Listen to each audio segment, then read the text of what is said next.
this year.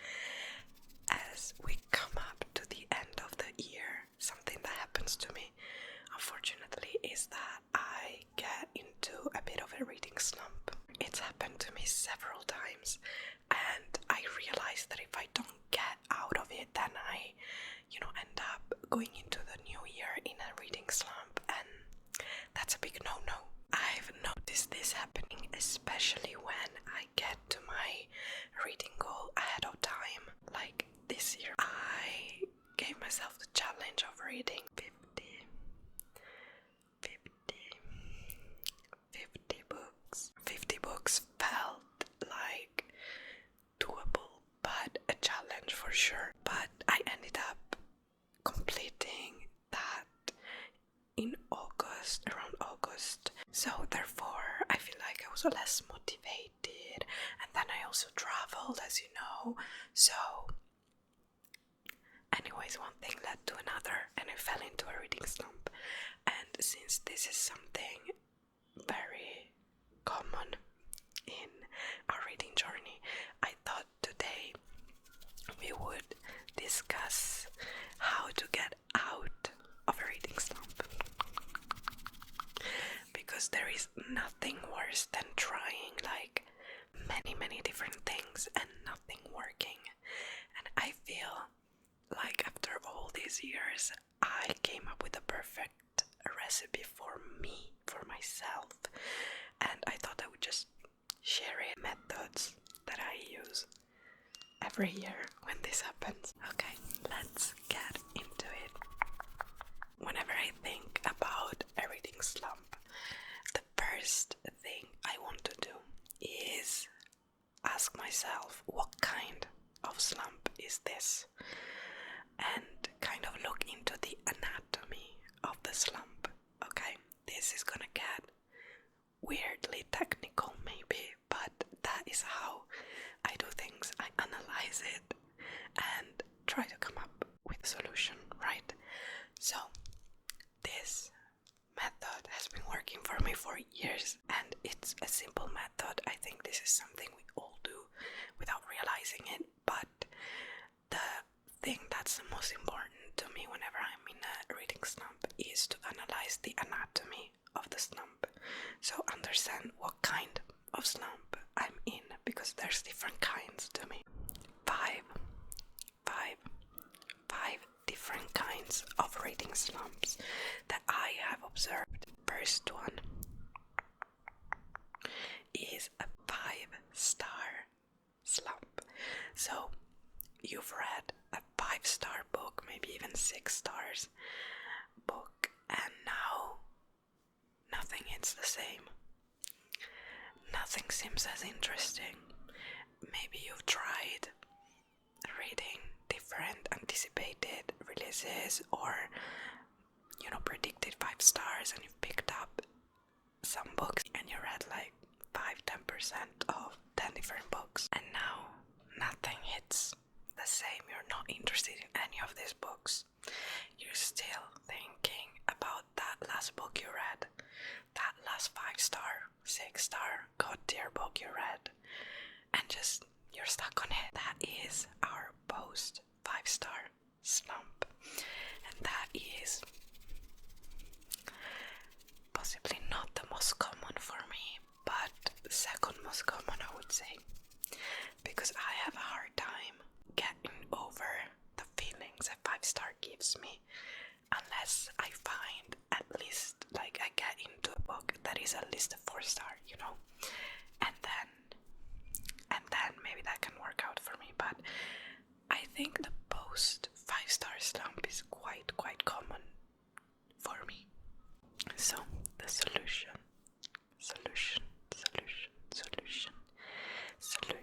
to this would be, first of all, give yourself some grace.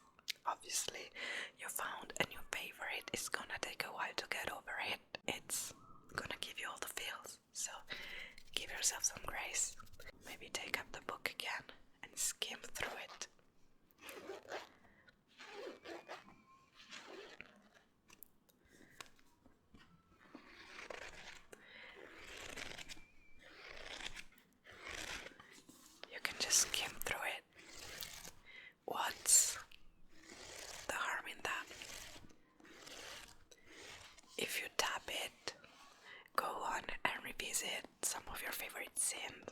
favorite quotes. If you ear dog it like I do because I'm savage, do the same principle. If you underline and annotate, find your favorite quotes and see what you were thinking at the moment. All of the above. Give yourself some grace. Let the tether that is uniting your soul to this book stretch and pull gently. It would never snap. It would never snap. A 5-star read. It's forever in there. But give yourself some grace. And then move on. It's just like a breakup. Give yourself grace. Wallow. Do what you have to do. And then you will move on. I usually give myself a couple of days if I need to of no reading, when I can just, revisit my feelings about this new god tier book that I found, and then I will pick up an older 5-star and skim through it. These two are my favorite books to do that with.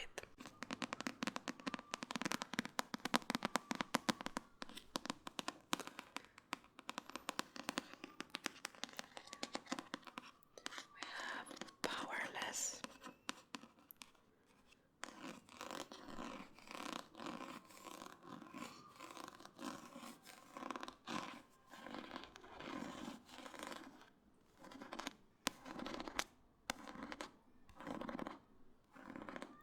Powerless by Lauren Roberts. This was a 5-star read for me. Kai Azar is one of my top book boyfriends. I love how flirty he is, and that's always gonna stay with me, so whenever I am on a post 5-star slump, 5-star hangover, I pick up Powerless and I just skim through it, and I find those scenes that I really loved, and I revisit some of those, some of those moments, those quotes that really, really made this book a 5-star at the time. And I try to, not necessarily move on from my latest 5-star, but, find that ideal reading zone, like those 5-star vibes again, but from like an incomplete reading, and where you read just parts of a book and like a former favorite, so that I can detach a bit from the last one. So my two favorite books to do that with are Powerless and Fourth Wing. And the thing is, I think that these two are my favorite ones because they are action-packed. It's quick pacing, and you can skim through, find your favorite scenes, and it will still make sense in your head. You know what I mean? And because Zayden is my number one book boyfriend, so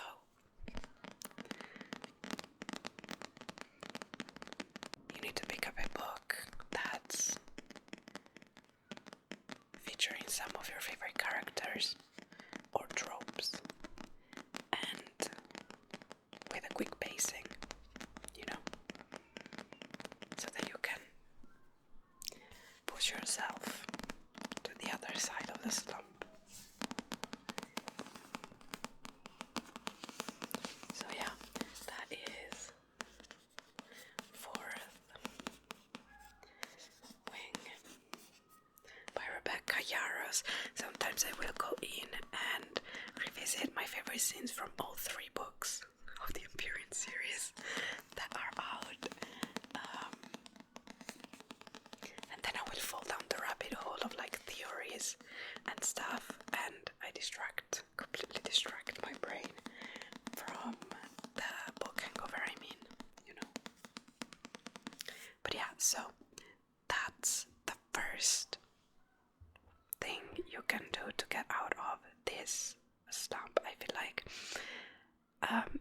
post 5-star slump sometimes is just a tiny slump that you can quickly get over, at least for me. The other way I get over it is I completely change formats. So for example, I read a 5-star in physical form, which is where most of 5 stars come for me because I get more attached to the book when I read it physical. If that's the case, I will then start reading an audiobook. Maybe a graphic audio, so that I can be fully immersed in the story. Maybe I will tandem read the audiobook and the physical copy of the book, you know, so that I can skim through the pages, but listening to the audiobook. And that's what I will actually do with... There are graphic audios for Avatar, for Fourth Wing as well, which I love, and they are kind of like a movie playing out in your mind, with all the sound effects and the music, the ambience, the full cast of characters. So each character is narrated by a different person, and that really helps me get out of a reading slump, because it makes it even more entertaining, and you're not overstimulated, but you're more stimulated than you would be just sitting down on your chair reading your book by yourself in silence, you know. Or maybe a graphic novel can help as well, because they are quick to get through, and same, you have images, you don't have too much text, but you can still have a very good story from a graphic novel. So that's what I usually do on a post 5-star hangover. The next form of type of slump I encounter, and it's the last one I've been in, that I just came out of, is a bad book slump. So this is when you just read maybe a 1 or 2-star book or a DNF, and you just are in that bad reading mindset and vibe and atmosphere, and you cannot get out of it. That can be a tricky one to get out of, because you need to push yourself a tiny bit more, and you need to be able to find a good book to kind of cancel out the bad reading experience you just had. So what I usually go for in this case is either a 5-star prediction, five-star prediction, or an anticipated release, or an anticipated read in any case, in my favorite genre. So for example, I was in this type of reading slump the past months, and to get out of it, I read anticipated reads in my favorite genre. So I picked up a bunch of fantasy romance, and finally I'm out of it, because I found that one book that hit the right way, you know. If I were still in it, I would go for either an anticipated read, as I was saying. So that would definitely be Avatar, because I would keep it in my favorite genre. I do have anticipated reads that are not my usual type of book, and not in my favorite genre, within my favorite genre, but for a reading slump, I would keep it within my favorite genre for this specific type of reading slump. I would get back to my comfort zone and my area of expertise, let's say, the genre where I know I am most likely to get a 5-star, find a 5-star read, right? I mean, that should make sense. So if that were the case, if I were still in my reading slump, my bad book reading slump, I would pick up either A Court of Thorns and Roses by Sarah J. Maas, because I haven't read this yet. I know, I'm bad like that. Okay. And because I know that this is a series that falls within my favorite genre, which is fantasy romance, and I know it's very well loved. I know I will probably be obsessed by it, and I have the full box set. So if I end up being obsessed by it and maybe even fall into a post 5-star slump, then I will be able to just continue the series, right? And use that to get out of it.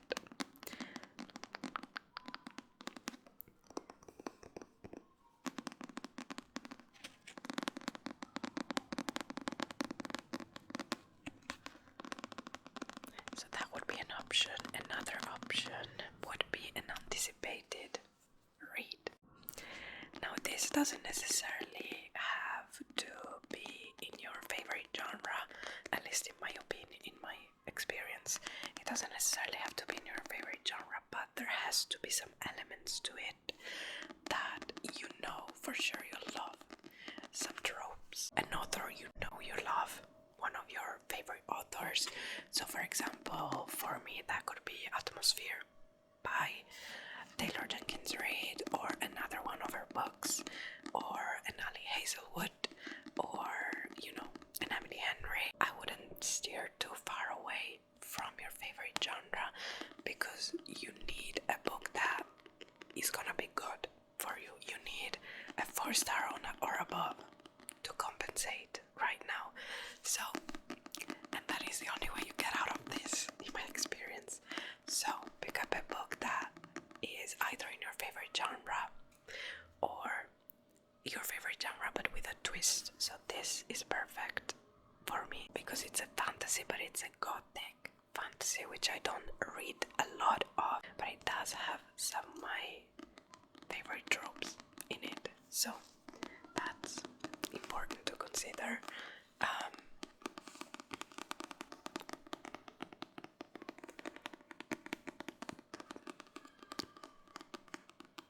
Whenever I'm in my bad book reading slump, I don't usually like to revisit a 5-star in this case, because I need something fresh, something new, something my brain has never experienced before, right? Especially if it was like a very bad reading experience, like a 1-star where you finished the book but it was really, really bad, and you didn't give yourself enough grace to DNF it. That happened to me in September. So, and yeah, you could revisit a 5-star, maybe do a reread of one of your favorite books, but to me, to get out of this particular type of slump, I need my brain to be stimulated enough, and I feel like with a reread, I already know where the story is going, I already know how everything is going down, how the characters will evolve, etc., and I need something new that is good but completely new, So this would be a good example, actually, rather than a predicted 5-star, because I feel like with this option, like an anticipated read in your genre, I would put less pressure of you're gonna be a 5-star, so you better be good, you know what I mean? So yeah, that is One Dark Window by Rachel Gillick, and this is in my November TBR. If you haven't seen the video, I will link it in the description if you are curious. But this is in my November TBR. I cannot wait to read it, and I've been saying that for months.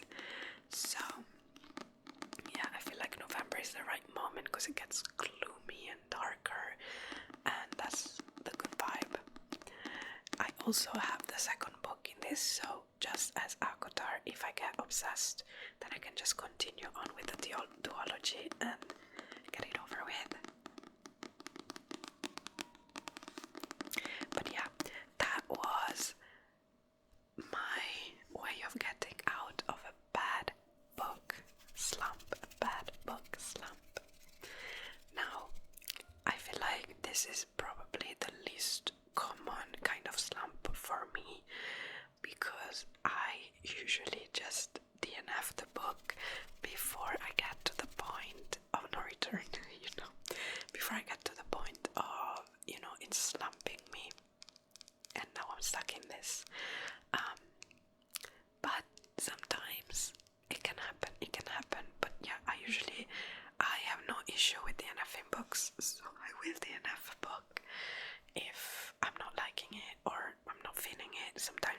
DNF. Sometime it's a clear hard DNF and I'm never going to finish this book.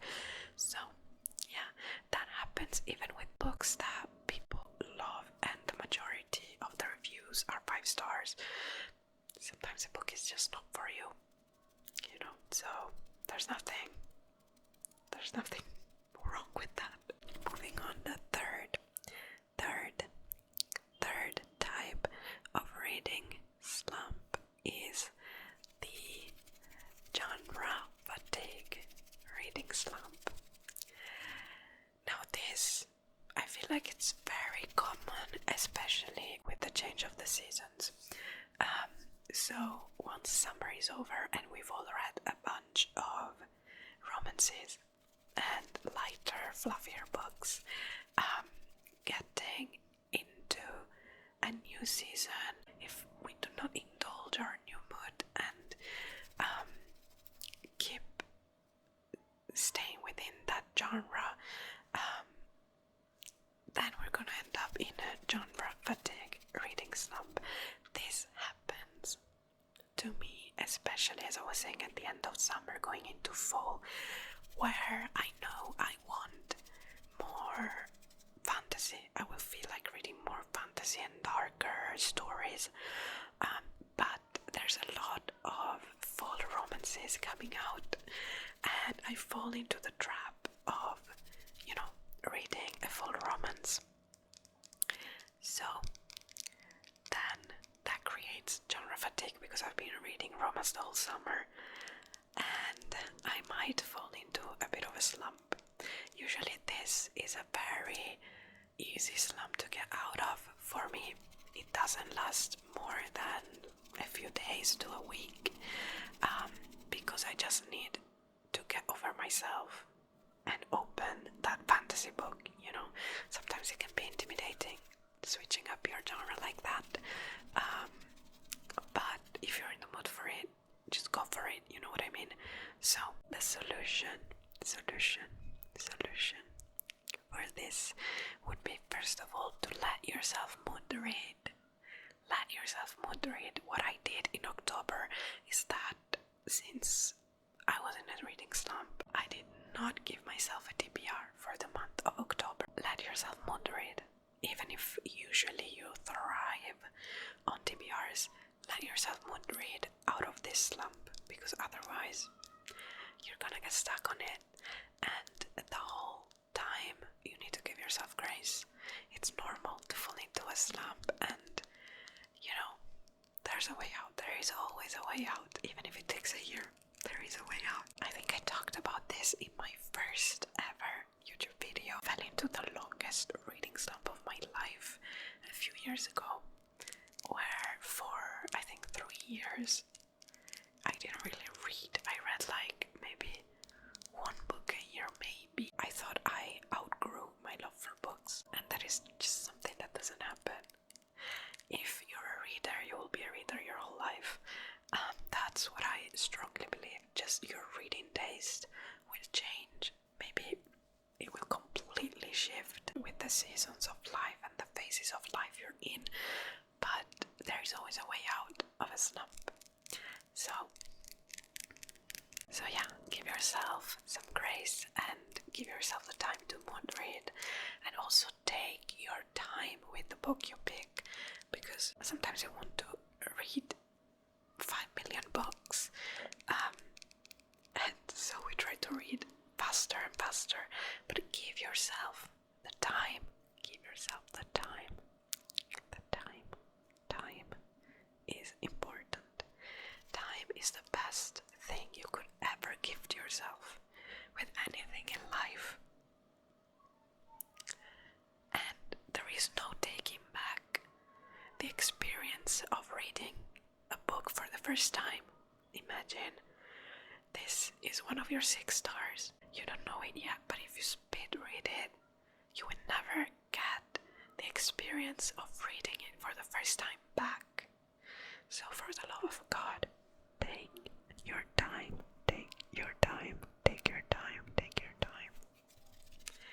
Okay, but the cure for this type of reading slump, the genre fatigue reading slump,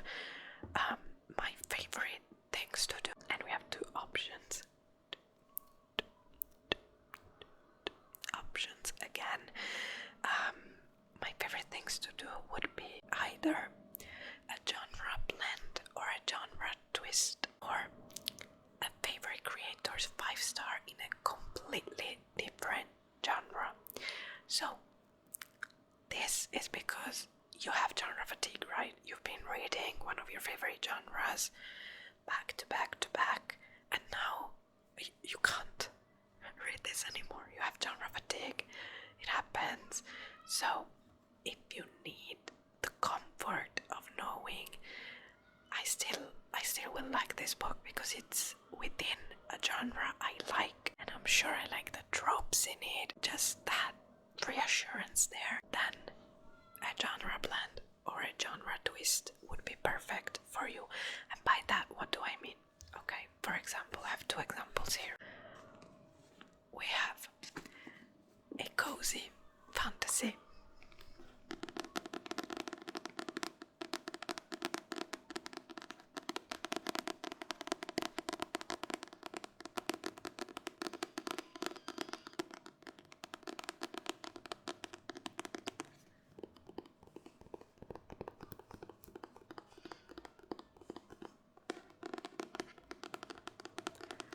So this could be a good example of a genre twist. Maybe picking up a low stakes book would help, especially if you've been reading a lot of high stakes fantasy. So this is the Spell Shop.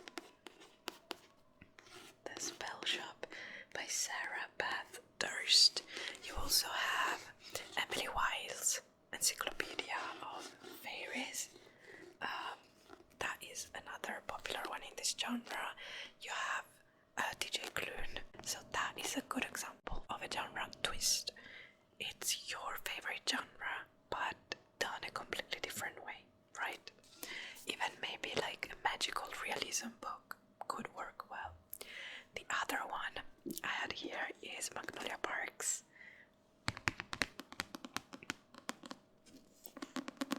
It's very shiny.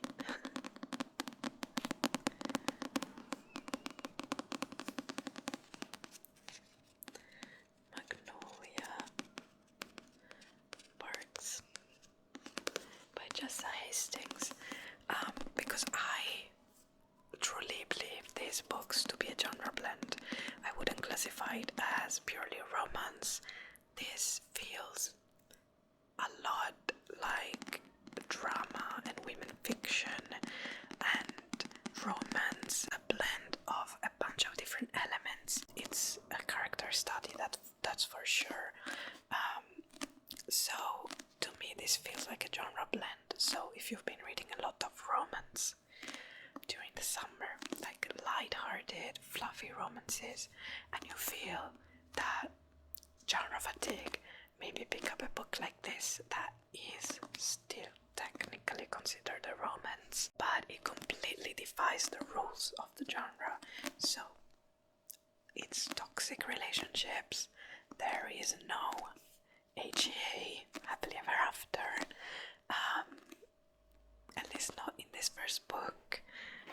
It is a series, which is not that common in the romance genre. It's more like standalones or interconnected standalones. But these 2 examples are mainly useful if you really need still that reassurance and that comfort of your favorite genre. If you don't necessarily need that, I would recommend picking up a 5-star from one of your favorite creators that is in a completely different genre though. So my perfect example for this would be Project Hail Mary by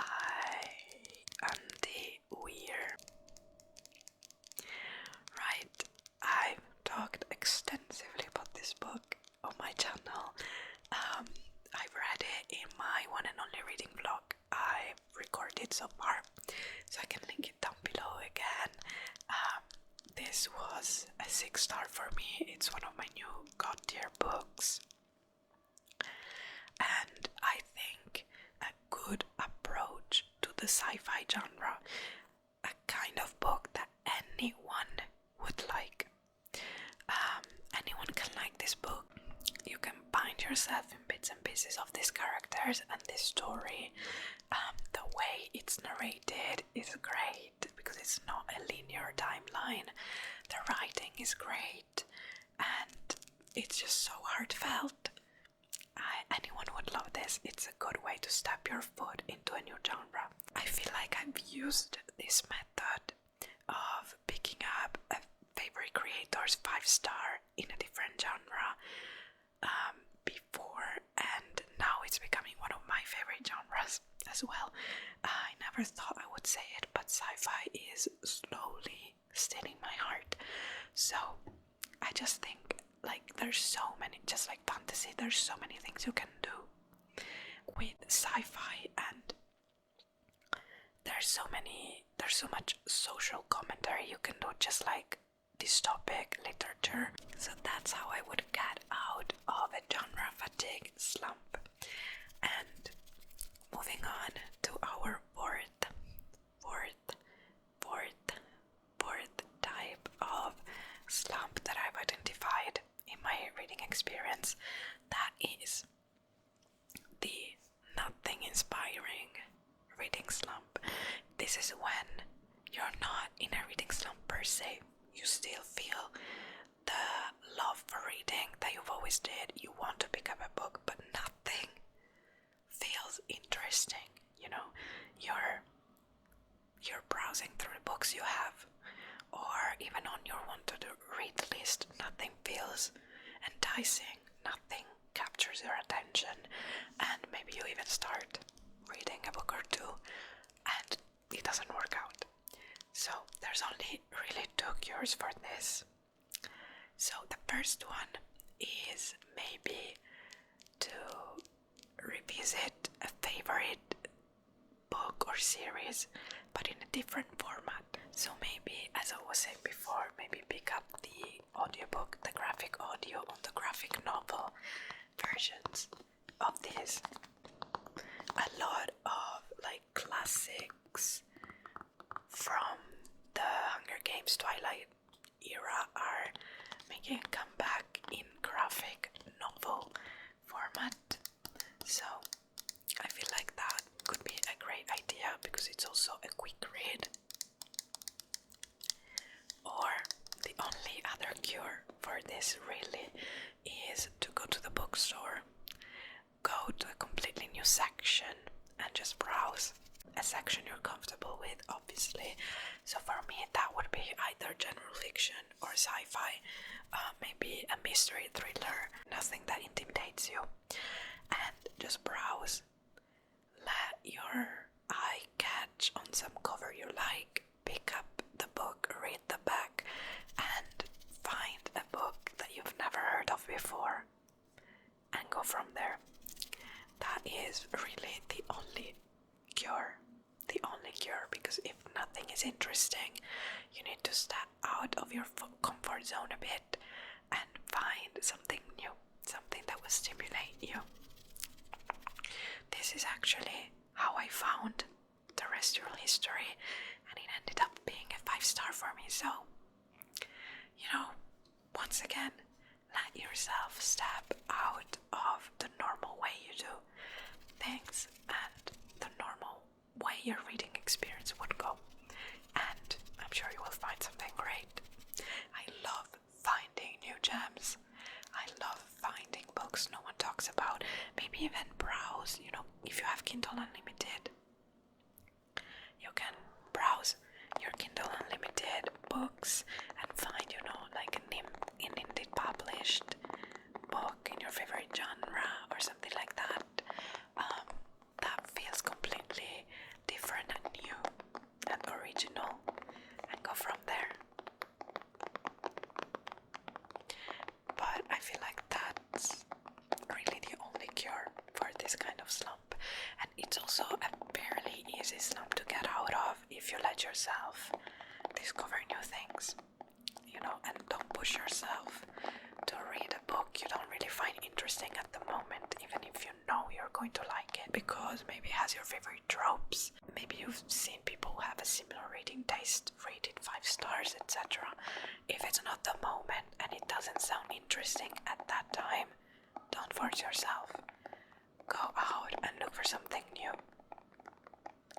Get inspired in a different way. But yeah, usually that's a kind of slump that only lasts as long as your stubbornness resists. The last type of reading slump I've encountered in my reading experience and journey. So the fifth and last type of reading slump is the I don't want to read anything at all right now. I don't feel like reading. I don't want to sit down and pick up a book.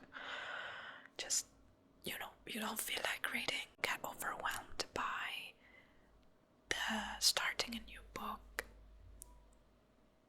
moment, especially if it's like a complicated book, like a fantasy long series or a thick-ass book. So then I don't feel like reading, because I know I want to pick up this book in particular because I'm in the mood for it, but it's a chonker, so I don't feel like reading. And if I let myself sit in that feeling and that situation, it's gonna get real and it's gonna be a very long reading slump. So I usually push myself quite a bit in this case, because I feel like I'm just being stubborn in either the book I want to read and I don't want to change it up, or like the fact that I'm overwhelmed by the feeling of starting a new book. So I have 3 different ways of getting out of this: the slow way, the savage way, and the graceful way. So the slow way would be, I give myself a couple of days, I give myself some time. I put on like booktube videos during those days, so I stay in the loop and I keep myself in that reader's mindset. So I put on reading vlogs, wrap-ups, hauls, etc. Maybe it will give me some new recommendations, maybe it will give me some new ideas of books I can pick up, books I forgot about, or maybe I put on a podcast and I go for a walk, I distract myself, but I'm still in that reader's world and mindset, right? If I feel adventurous enough, I can put on an audiobook. I usually go for novellas in this case, because it's shorter. It's like under 3 hours usually, and I don't commit to something that's too long. So either I pick up a novella, but usually in audio format, and that is kind of the slow way. So I'm staying in the reader's mindset and world and ambience and atmosphere, but I'm surrounding myself with book content and book-related stuff, but I'm not actively reading anything. And slowly but surely, I will get out of it. This is when really I want to give myself time, but I try not to give myself too much time. So if 5 days have passed and I'm still in this mood, then I will push myself and go for the savage way directly after that. The savage way is when you do a 24-hour readathon. And I don't care if I'm pushing myself too much in this case.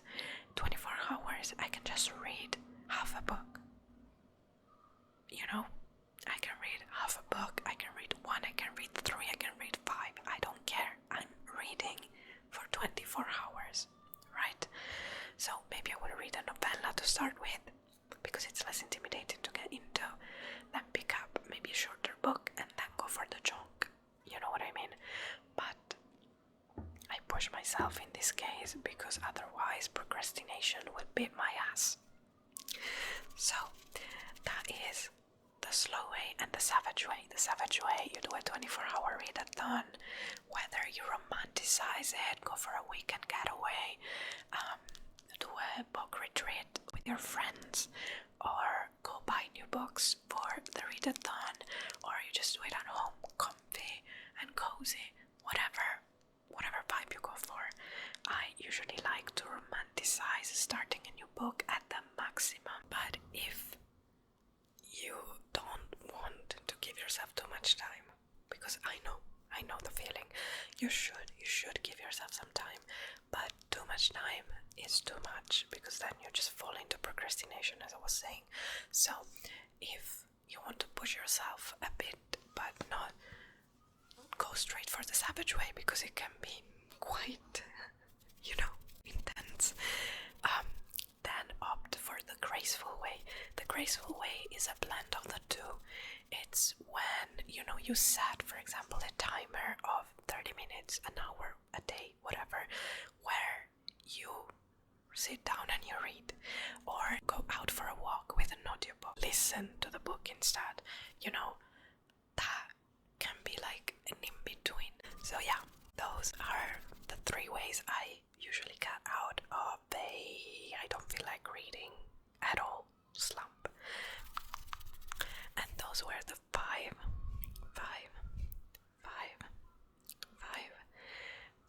types of reading slumps that I've encountered in my life and how I usually get out of it. Let me know if you have any specific tips and tricks to get out of reading slumps, what you usually do, if you usually do what I just told you in a way. But yeah, I feel like, in my opinion, understanding the anatomy of your reading slump is very important to get to, create the solution, find the cure, and create like an action plan to get out of it as quickly as possible. But yeah, I had fun writing down all my tips and tricks for this. I hope you are not on a reading slump right now. I wish us all the best November and December reading, because the holidays are coming up too, so I'm very excited for that. Anyways, thank you for watching. I hope you enjoyed today's video. A bit of a whisper rumble here. If you did enjoy it, don't forget to click the like button and subscribe if you're new here. I would love to have you. I hope you enjoyed this video if you're new here. And I hope I will see you soon in the next one. Keep dreaming.